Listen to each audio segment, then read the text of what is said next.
island guys. Maryland tries to keep their herd between 80 and 100 ponies. Current count right now is around 75. And Maryland ponies are the true wild ponies. Only human intervention they get. Month of April, park rangers come out with dart guns. Some of the mares with birth control darts. Controls how many babies they're able to have to keep them from overpopulating the island. With the population under 80, it's been a couple years since they've used birth control. Last time they used birth control was back in 2017. They're trying to build the population up a bit.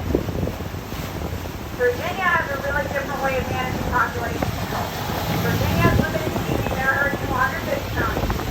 The Virginia herd is owned and managed by the Chickasee Volunteer Fire Company, not the National Park Service. Back in the 1920s, 1930s, before Assateague became a national park, Chickasee Fire Company was struggling a lot. They came up with the idea, let's go over to Assateague, round up all the ponies on the Virginia side, bring the whole herd across to Chickasee, auction off a couple young ones, use all the money we raised to upgrade all of our outdated fire equipment. The fire company raised so much money, got so much publicity for the island, that about 98 years later, Virginia still does the same thing today. 1st of July each year, Chickasee volunteer firefighters traded fire gear for being fish back to become the famous saltwater cowboys. They'll take their own horses to Assateague, round up all the ponies on the Virginia side. Last Wednesday of every July, they'll swim the herd across the channel at Memorial Park to Chickasee, run the herd down Main Street to the fairgrounds. Thursday, auction off some young ones under 1-year-olds in private homes. Friday, swim the remaining herd back to Assateague till next year.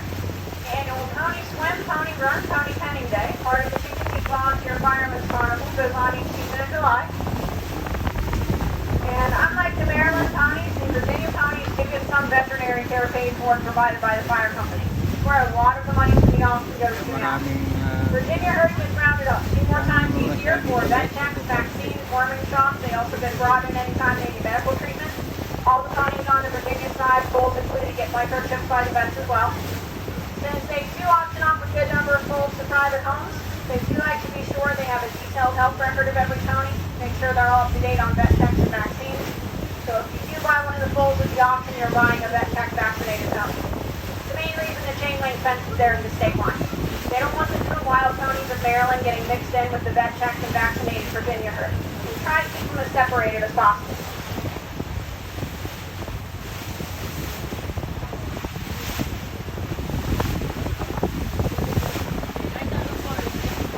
We do have some ponies back in the field back in here.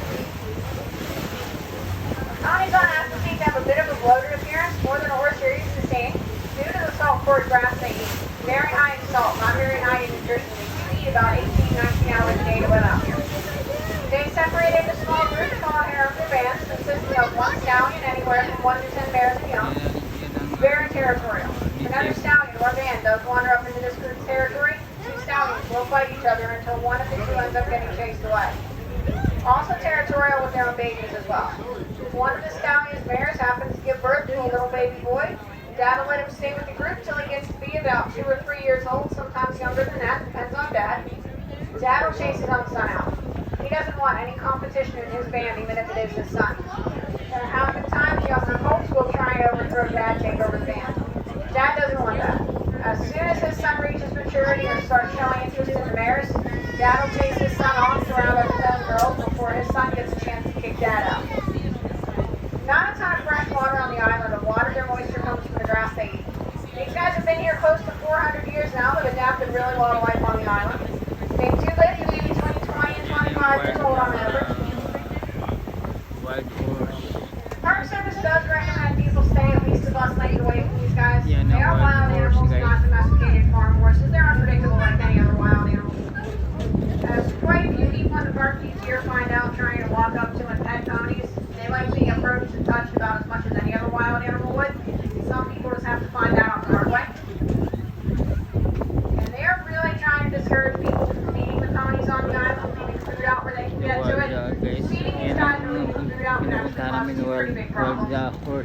One being their systems have adapted to handle the high salt levels out here. Domestic horse wouldn't be able to survive on this salt grass very long. These guys have a unique adaptation they've evolved over the years, allows them to process all the extra salt.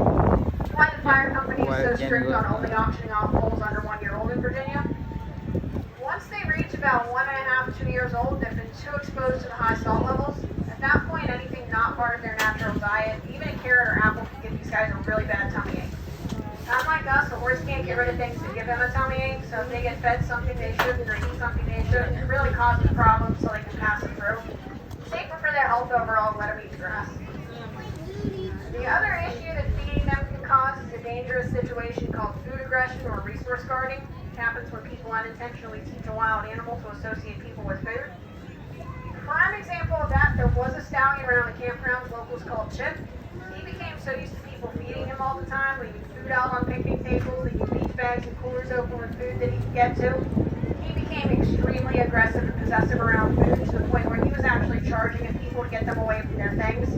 He was kicking and biting people on a regular basis to scare them away from their stuff, as he'd essentially been taught by people over the years that people in coolers meant food. It even got to the point where he was charging at, lunging at, and challenging park rangers when they tried to chase him away from people's things. He was attacking other ponies that were walking by coolers he was guarding.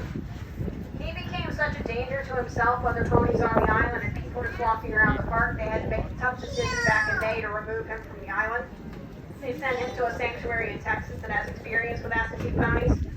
But his story, they're really stressing how dangerous it is to feed them and leave food out where they can get it. Because if enough people do it, anyone can end up as the next chip. The Park Service doesn't want us to do that again. Wild horse. And these guys do have names. The band in this area is Chestnut's band. Chestnut is the one furthest to the right with his butt facing us there. It's Chestnut, the one who was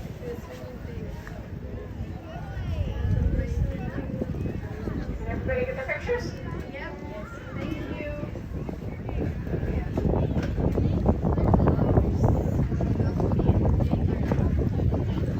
Then we've got Eve standing there. Looks like Freedom back behind her. The girl with the white stripe back down there is Josie Rue. She's going to be 4 years old in November coming up here. Rohan is back behind her. And then we've got Cookie and Cream with the giant white spot on his side, and his little sister Polaris is standing there with her butt facing us. And there's Bonnie with the little white spot on her side. And the girl up there that people were bothering is Shasta.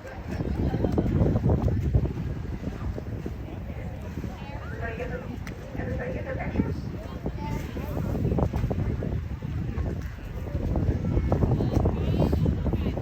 Iba yung kabayo yung na